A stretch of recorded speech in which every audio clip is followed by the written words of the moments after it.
मैंने यहाँ list down किया है डिफरेंस CSS और XPath में। तो CSS सेलेक्टर क्या होता है ना, ये सिर्फ यूनी डायरेक्शनल है, लाइक ऊपर से नीचे आप जाके फाइंड आउट कर सकते हैं, यूनी डायरेक्शनल है। XPath सेलेक्टर क्या होता है ना कि बाई डायरेक्शनल। जो लोग XPath लोकेट किए होंगे उनको पता होगा, जो पेरेंट चाइल्ड रिलेशनशिप होता है और एंसेस्टर्स, राइट, ऊपर नीचे you can traverse it, right. तो bidirectionally you can traverse it. यह जैसे टेक्स्ट पढ़ टेक्स्ट को फाइंड आउट, जैसे हम लोग XPath में सपोज लॉगिन को फाइंड आउट करना है, राइट, या एलिमेंट के अंदर लिखे टेक्स्ट जो है ना, टेक्स्ट लॉगिन है, तो उसे ढूंढ नहीं सकता है ये कौन, CSS सेलेक्टर। बट ये हम लोग XPath में कर सकते हैं, राइट। दो टैग यहाँ पे स्टार दिए तो, या टैग नेम देना होता है, या स्टार दिए तो कोई भी टैग चलेगा, करेक्ट।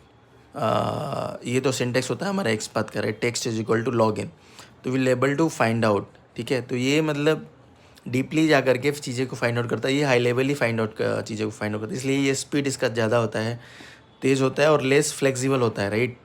बट XPath स्लो होता है बट पावरफुल होता है, क्योंकि चाइल्ड रिलेशनशिप और आप नोड बाय नोड जाकर के चीज़ें फाइंड आउट कर रहे हो, राइट, तो थोड़ा पावरफुल बन जाता है, स्ट्रांग होता है। तो वन लाइन इसका, वन पंच लाइन पता है क्या है, कि CSS एलिमेंट का हुलिया बताता है। जैसे CSS जैसे ID हो गया, क्लास हो गया, एट्रीब्यूट्स, कोई भी एट्रीब्यूट्स ले लो, राइट। और XPath उसका पूरा घर का रास्ता और ख़ानदान। So those who people have gone through the XPath, तो जिसमें पेरेंट चाइल्ड रिलेशनशिप, पेरेंट फिर उसको चाइल्ड, है ना, टैग हिसाब से हम कैसे लोकेट करते हैं, तो एक्चुअली पूरा रिलेशनशिप के थ्रू वो लोकेट करते हैं, तो इसलिए पावरफुल बन जाता है।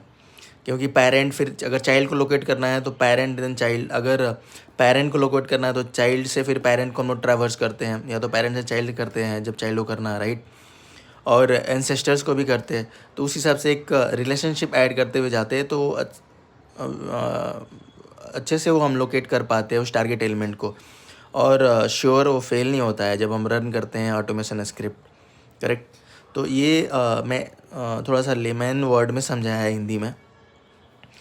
Those who are if anyone not able to understand this, like high level, they can go and check the XPath और CSS high level जो मैंने इंग्लिश में बताया है, so you can go and check it out as well।